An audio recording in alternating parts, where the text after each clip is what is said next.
বিস্ময়কর মোর্শেদ স্যার।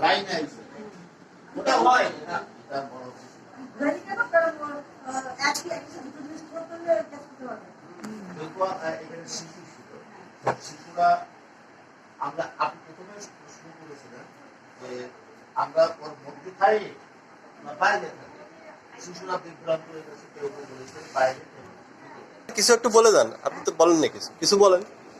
হ্যাঁ, ওই যে আমাদের আশীর্বাদ কথা যে বইতে আগে বার্ষিকতি দেওয়া, পরে আন্নিকতি দেওয়া। আমার আমার মনে ইচ্ছা ছিল আগে আন্নিকতি পরে, কিন্তু যেহেতু বইটা দেওয়া আছে আমরা পারবো। আর একটা প্রশ্ন হচ্ছে, আমি প্রায় যে জিনিসটাতে ভুগি সেটা হচ্ছে, আমার যখন বইটা ক্লাস করেছিলাম ঢাকা থেকে, তখন ওই যে মুবাসের আর তার ওয়াইফ, হ্যাঁ ওই মেয়েটার নাম ধরে কি, আমি ক্লাস নিচ্ছি আর আমার ক্লাস, আমি তো পুরো